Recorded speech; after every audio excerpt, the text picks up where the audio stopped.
예, 한 주간 잘 지내셨습니까? 날씨가 많이 춥죠. 비도 오고. 건강 유의하시기 바랍니다. 어떤 철학자가 사랑을 정의하기를 사랑은 자발적 노예 상태에 빠지는 것이다, 이렇게 정의를 했습니다. 사랑은 자발적 노예 상태에 빠지는 것이다. 제가 개인적으로, 이건 지극히 제 개인적인 생각입니다만, 한국의 청춘 남녀들을 볼 때 좀 꼴불견이 하나 있습니다. 뭐냐 하면, 이 남자가 여자의 핸드백 같은 거 있죠. 그걸 이렇게 들고 따라다니는 모습을 보면 그렇게 이게 보기가 싫어요. 제가 언젠가 차를 타고 가는데 두 청춘 남녀가 걸어가는데 여자는 앞서 걸어가고 뒤에서 남자가 여자 핸드백 같은 걸 들고 돈이 많이 들었는지 남자가 그걸 들고 빙빙 돌리면서 이렇게 쫓아가고 있어요. 그래서 제가 차를 세우고 창문을 내려서 야, 참 노는 것도 가지가지다. 집에 가서 어머니 가방이나 좀 들어드려라. 이렇게 말을 하고 싶었는데 그냥 갔지요. 뭐 어떡하겠습니까? 무슨 내용인지를 알겠어요. 내가 사랑하는 친구의 무거운 그 작은 가방이라도 내가 들어줘서 힘들게 하지 않겠다, 뭐 그런 의도라는 것은 알겠지만 참 그 그림이 보기는 좋지 않습니다. 그러나 누가 시킨다고 하겠습니까? 자기가 원해서 하는 거죠. 자발적으로 내가 그렇게 사랑을 베풀겠다, 자발적으로 이 노예가 되는 것, 이것이 사랑이다. 이처럼 사랑은 자발적으로 하는 것입니다. 강요한다고 되는 것은 아니죠. 자, 오늘 본문에서 서기관 한 사람이 예수께 나와서 묻습니다. 모든 계명 중에 첫째가 무엇입니까? 예수님께서 이렇게 대답하시죠. 주 너의 하나님을 사랑하라. 명령입니다. 강요하는 겁니다. 주 너의 하나님을 사랑하라. 내 마음을 다하고 목숨을 다하고 뜻을 다하고 힘을 다해서, 강조입니다. 내 차례나 강조하면서 주 너의 하나님을 사랑하라. 명령을 하시는 겁니다. 아니, 예수님, 이렇게 명령하신다고 사랑이 되겠습니까? 사랑은 자발적인 겁니다. 뭘 하든 자발적으로 나와야지 이게 사랑이지, 이렇게 예수님이 명령하시고 강요하신다고 하나님을 향한 진정한 사랑이 이루어지겠습니까? 이것이 오늘 우리가 본문에서 좀 생각을 해야 될 내용입니다. 우리는 자발적인 사랑을 강조합니다. 그리고 그 사랑이 옳다라고 말하지만, 그러나 지금 예수님은 사랑에 있어서 자발적인 것보다 더 중요한 것이 있다는 사실을 우리에게 말씀하시려고 하는 겁니다. 자, 말씀을 보십시다. 마음과 목숨과 뜻과 힘을 다해서 주 너의 하나님을 사랑하라. 이 말씀을 하시기 전에 그렇게 사랑해야 할 이유에 대해서 말씀을 하십니다. 29절 말씀입니다. 뭐라고 말씀하십니까? 29절 시작.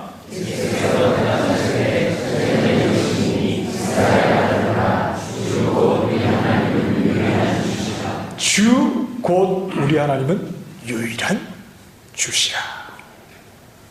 그러니 사랑해라. 이렇게 말씀을 하시는 겁니다. 자, 영자씨를 제가 처음 본 순간부터 저는 사랑에 빠졌습니다. 혹시 영자씨가 계시면 긴장 안 하셔도 됩니다. 이게 말이 되는 이유는 영자씨를 만나지 못했다면 나에게는 영자씨가 없습니다. 그렇죠? 그러나 영자씨를 처음 봤기 때문에, 만났기 때문에 사랑할 수 있는 겁니다. 무엇을 이야기하는 겁니까? 보지 않았을 때는 내가 사랑해야 할 대상이 없는 겁니다. 그러나 내가 처음으로 그 사람을 봤을 때 내 마음속에 사랑이 시작되었다는 것은 분명히 그 사람이 내 사랑의 대상이 되었기 때문입니다. 사랑은 혼자 하는 것이 아닙니다. 상대가 없이 혼자서 사랑하지 않습니다. 사랑을 하려면 누군가를 만나야지요. 대상이 있으니까 사랑이 시작되는 것입니다. 주 너의 하나님을 사랑하라. 이 말씀은 하나님이 너에게 사랑의 대상이 되어 주셨다. 하나님이 너를 만나 주셨기 때문에 사랑이 가능하다는 말입니다. 여호와 하나님 외에 다른 하나님이 없다. 여호와 하나님 외에 다른 신은 없다. 여호와 하나님 외에는 사랑하고 싶어도 사랑할 대상이 없다.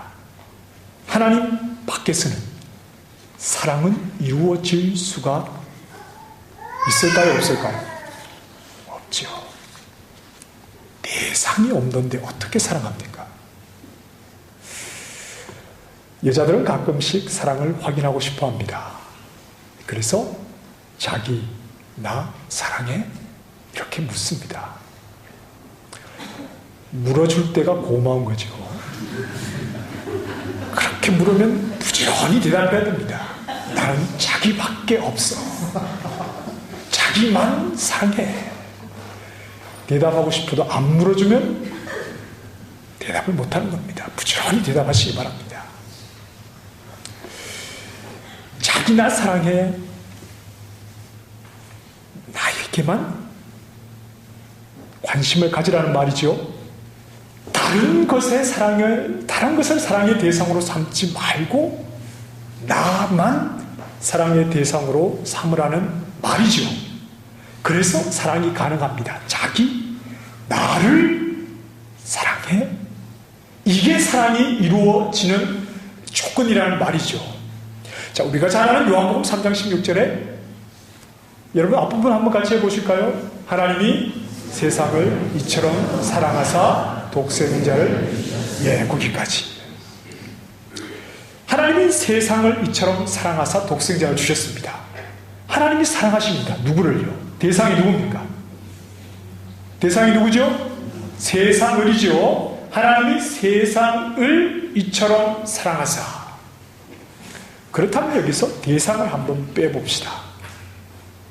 대상을 빼고 다시 한번 해봅니다. 시작. 하나님이 이처럼 사랑하사 독생자를 주셨으니. 이것은 말이 됩니까? 안 됩니까? 이것은 사랑이 아닙니다. 하나님이 이처럼 사랑하사 누구를 사랑했는데요? 대상이 없는 사랑은 사랑이 아닙니다. 하나님이 이처럼 사랑하사 독생자를 주셨습니다. 십자가에 매다셨습니다. 그러나 대상이 없지 않습니까? 그건 사랑이 아닙니다. 십자가에 죽으셨어도 그 아들을 주셨어도 분명하게 대상이 없는 경우에는 그것은 사랑이 아니라는 말입니다. 십자가, 그 독생자가 십자가에서 죽으셨습니다. 그것이 왜 사랑입니까? 그 사랑의 대상이 누구였기 때문에요? 나. 하나님이 나를 사랑하셔서 독생자를 주셨다는 말입니다. 분명한 대상이 있을 때 그것은 사랑이 된다는 사실을 우리는 알아야 합니다. 자, 사랑은 강요하는 것이 아닙니다. 자발적이어야 합니다. 맞습니다. 그러나 이 자발성은 대상 뒤에 생각할 문제입니다. 대상도 없는데 어떤 자발적인 사랑이 나옵니까? 대상도 없는데 어떻게 사랑이 이루어진다는 말입니까? 대상이 있을 때 그 뒤에 사랑에 대해서 말할 수 있는 것이죠. 아무리 자발적이라고 해도 만화책 속에 나오는 영심이를 사랑할 수는 없는 것입니다. 없는데 어떻게 사랑합니까? 구체적인 사랑의 대상이 있고 난 뒤에 자발성은 그 뒤에 나오는 것입니다. 그래서 예수님께서 이렇게 말씀하시는 겁니다. 주 곧 우리 하나님은 유일한 주시라. 이 말은 신적 존재의 유일성을 말하는 것입니다. 여호와 우리 하나님 외에 어떤 다른 신도 없다는 말이죠. 여호와 외에는 존재무를 선언하시는 것입니다. 인간들이 신을 사랑할 때 자발성이 있으면 충분한 것입니까? 대상이 없는데 어떻게 사랑할 수 있습니까? 그래서 만들죠. 만듭니다. 신을 사랑하고 싶은데 대상이 모호하니까 만드는 겁니다. 이런 형상도 만들고 저런 형상도 만들고 만들어서 부지런히 그 대상을 사랑하지만 이것은 사랑입니까? 아닙니까? 아닙니다. 왜냐하면 진정한 존재하는 대상이 아니기 때문이죠. 자, 시편 96편 5절 말씀을 보면 이렇게 말씀합니다. 만국의 모든 신들은 우상들이지만 여호와께서는 하늘을 지으셨습니다. 만국의 모든 신들은 다 엉터리입니다. 사람이 만든 것입니다. 정말 존재하는 대상이 아니라 사람이 자기 손으로 만든 것이죠. 시편 115편 4절에서 8절 말씀입니다. 그들의 우상들은 은과 금이요 사람이 손으로 만든 것이라. 입이 있어도 말하지 못하며 눈이 있어도 보지 못하며 귀가 있어도 듣지 못하며 코가 있어도 냄새 맡지 못하며 손이 있어도 만지지 못하며 발이 있어도 걷지 못하며 목구멍이 있어도 작은 소리조차 내지 못하느니라. 우상을 만드는 자들과 그것을 의지하는 자들이 다 그와 같으리로다. 여호와 하나님 외에는 하나님이 없습니다. 우리는 성경 66권이 이야기하고 우리가 지금 믿고 있는 여호와 하나님, 살아계신 유일한 하나님이심을 확실하게 믿습니다. 그래서 우리는 하나님을 사랑할 수 있는 것입니다. 대상이 되어주시기 때문입니다. 실제로 존재해 계시고 어리석고 무지한 우리가 하나님을 알 수 있도록 우리에게 하나님을 보이시고 우리에게 믿음을 주셔서 우리의 대상이 되어주시니까 우리가 그 하나님을 사랑할 수 있는 것입니다. 자, 그럼 내가 하나님을 사랑하는 구체적인 방법이 무엇입니까? 사람들은 당신이 나를 사랑하면 눈에 보이는 것으로 증명해 보라고 말합니다. 그래서 때로는 명품 가방을 사가지고 들고 가서 사랑합니다. 이렇게 고백을 할 때 고개를 끄덕끄덕하고 받아주지요. 그게 안 되면 몸으로 때워야 됩니다. 백큐미라도 하면서 여보 사랑해. 아기라도 좀 이렇게 목욕이라도 시키면서 자기 사랑해. 이렇게 눈에 보이는 것을 가지고 사랑을 이야기할 때 그런가 보다. 이렇게 이해를 하지요. 자, 그럼 유일하신 하나님, 우리 믿음의 대상이 되신 그 하나님을 구체적으로 사랑하는 방법은 무엇입니까? 이런 것입니다. 나에게 하나님 외에는 다른 신을 두지 않는 것입니다.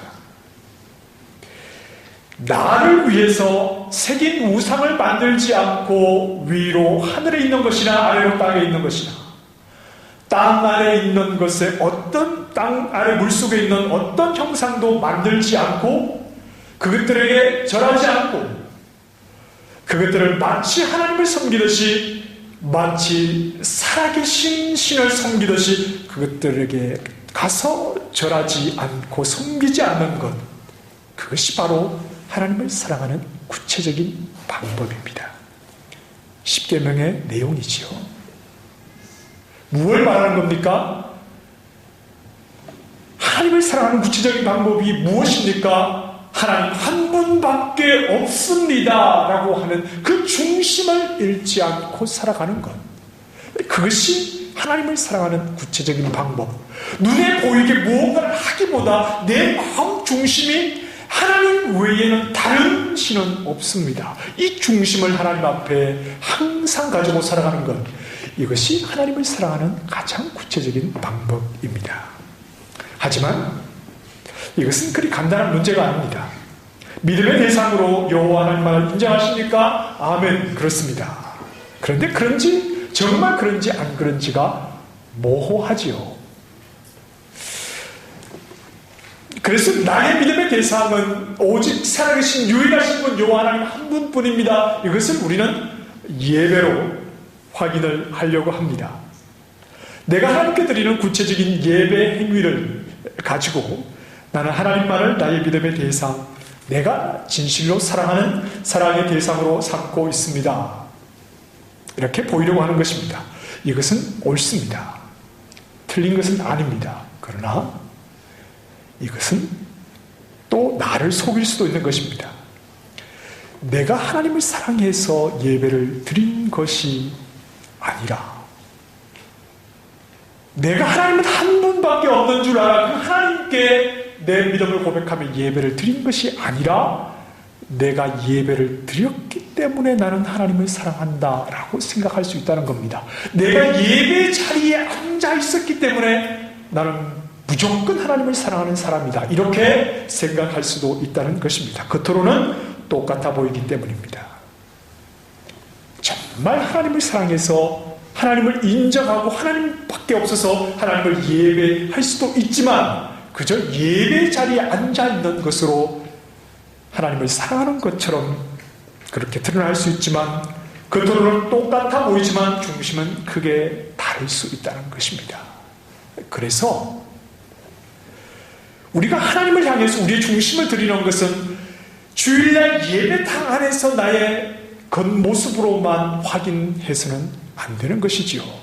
진정 하나님을 사랑하고 우리의 마음 중심으로 하나님을 인정하는 사람은 예배당 문을 열고 나가면서부터 시작이 되는 것입니다. 내 삶의 일터에서, 또 가정에서, 내가 만나는 사람들 속에서 정말 내가 하나님을 인정하는, 하나님만을 바라보는 사람입니다 라고 하는 것이 바로 예배당 밖에서 진정 드러나게 되는 것입니다. 우리 믿는 여호와 하나님은 유일하신 분입니다. 그 하나님 앞에 시간을 나누고 공간을 나누는 것은 의미가 없어요. 시간을 나누어서 주일, 일주일 다른 날에 비해서 특별히 거룩하다, 이렇게 말하는 것이 무슨 의미가 있습니까? 하나님이 어디 주일날 예배당 안에서 나의 모습만 보십니까? 오직 한 분밖에 안 계신 여호와 하나님께서 이 땅을 지으시고 그의 뜻대로 이 땅을 운행해 나가신다면 공간을 나누는 것이 무슨 의미가 있습니까? 예배당 안만 하나님이 나를 살피는 것입니까? 예배당 밖으로 벗어나면 하나님이 나를 모르십니까? 그런 것은 의미가 없어요. 예배당 안에서 주일날 특별하게 예배하는 것만 예배고, 예배당 밖에 평일날 그렇게 생활하는 것은 하나님 앞에 예배가 아니어야 합니까? 진정 내가 여호와 하나님만이 유일하신 분입니다, 한 분밖에 안 계십니다, 이것을 마음으로 확실하게 믿고 그 중심을 가지고 하나님 앞에 선다면 예배당 안이나 밖이나 주일이나 평일이나 아무런 차이가 없어야 한다는 말이지요. 유일하신 하나님이 지금도 이 땅을 운행하고 계시고, 유일하신 하나님이 지금도 나를 다 내려다보고 계시니 우리는 예배당 밖에서 함부로 살아갈 수가 없는 것입니다. 그러니 이웃을 해칠 수가 없지요. 이웃에게 거짓말을 해서 나의 유익을 가지고 필요가 그렇게 할 수가 없지요. 그럴 필요도 없습니다. 왜냐하면 내가 믿는 한 분 하나님이 나의 모든 필요는 그의 선하신 뜻 가운데서 채워주실 것이기 때문입니다. 남의 물건을 도적질할 수 있습니까? 유일하신 하나님이 나를 다 살피고 계시는데 간음을 저지를 수 있습니까? 살인을 할 수가 있습니까? 하나님 대신해서 나를 이 땅에 태어나게 하신 나의 부모님에게 함부로 대할 수가 있습니까? 십계명의 내용입니다. 이것이 하나님을 유일하신 분으로 믿는 사람이 예배당을 떠나서 주일 밖에 일상 속에서 어떻게 살아야 하는가, 하나님을 믿는 사람, 마음 중심으로 하나님을 고백하며 하나님을 진실로 사랑하는 사람은 하나님과의 관계뿐 아니라 모든 일상 속에서 하나님을 의식하지 않고 살아갈 수가 없다는 말입니다. 그래서 오늘 본문에서 예수님의 말씀을 잘 이해한 서기관이 이렇게 말합니다. 하나님을 사랑하는 것과 이웃을 자기 자신과 같이 사랑하는 것이 전체로 드리는 모든 번제물과 기타 제물보다 더 낫습니다. 무슨 말입니까? 예배 행위에 속지 않겠습니다. 내가 하나님 앞에 제사 드린다고 하나님 잘 믿는 사람이란 착각 속에 살지 않겠습니다. 내가 주일날 예배당에서 1시간 예배 드렸다고 하나님을 인정하는 사람인 것처럼 그렇게 나 스스로를 속이며 살지 않겠습니다. 이런 말이지요. 일상에서 하나님을 의식하며 그렇게 내 마음 중심으로 고백하는 하나님, 그 하나님 앞에서 모든 사람들에게 진실로 하나님의 사랑을 드러내며 살겠습니다. 이것이 하나님을 사랑하는 진정한 모습입니다. 이것이 지혜입니다. 34절에 그가 지혜 있게 대답함을 보시고, 여러분 무엇이 지혜인지 아십니까? 하나님을 믿는 것이 지혜지요. 유일하신 하나님의 여호와 한 분이라는 것을 아는 것이 지혜지요. 그래서 그 하나님 앞에서 하루하루를 살아가는 것이 지혜라는 말입니다.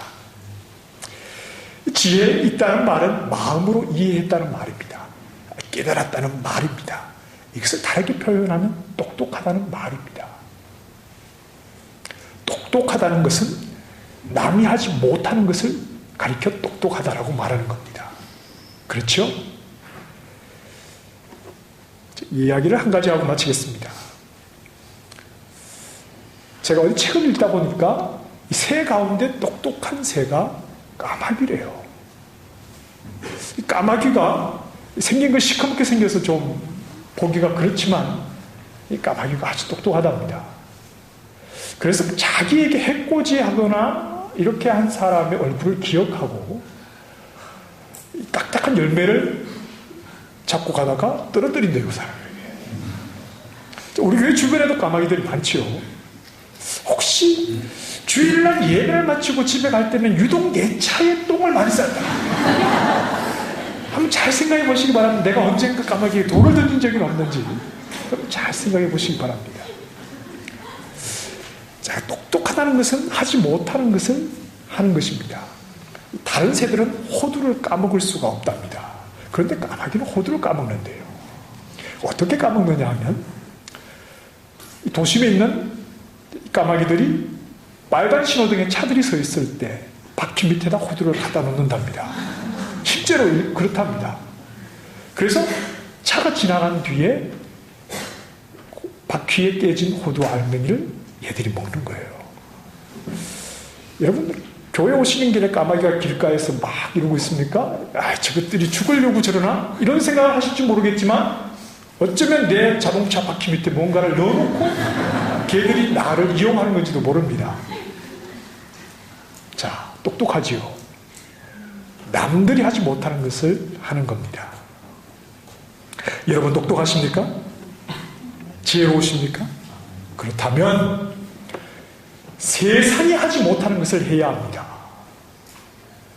세상이 할 수 없는 것을 해야 하지요. 세상은 여호와 하나님이 계신 줄 몰라요. 하나님이 신이 있다고 생각하지만 그분이 여호와 하나님 한 분뿐이라는 사실을 모르고 뭔가를 만들어 놓습니다. 엉뚱한 것을 찾아가서 절하고 그것에게 도와달라고 말하지만 입이 있어도 말하지 못하고 눈이 있어도 보지 못하고 귀가 있어도 듣지 못하는 그 엉터리입니다. 없는 것입니다. 자기들이 최선을 다해 만들어 놓고 그것을 사랑합니다. 그러나 그것은 진정한 사랑이 아닙니다. 왜냐하면 대상이 없기 때문이죠. 우리가 지혜롭습니까? 똑똑합니까? 세상이 하지 못하는 것을 해야 합니다. 여호와 하나님 한 분 하나님뿐이라는 사실을 분명하게 믿고 그 하나님을 향해서 내 중심을 들이면서 하나님이 나의 모든 삶 일거수일투족을 다 살피시고 내 마음까지 살피시니 그 하나님 앞에서 주일날 예배당에서는 예수님처럼 거룩한 척하지만 예배당을 떠나서 직원들과 관계할 때, 그 안에 저와 사업할 때, 가정에서 저게 예수를 믿는 사람인지 안 믿는 사람인지도 모르게 살아가는 것, 그것은 바보입니다. 똑똑한 것이 아닙니다.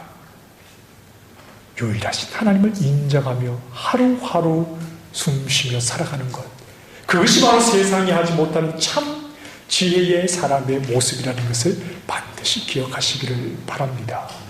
예배당 안에서 폼 잡지 맙시다.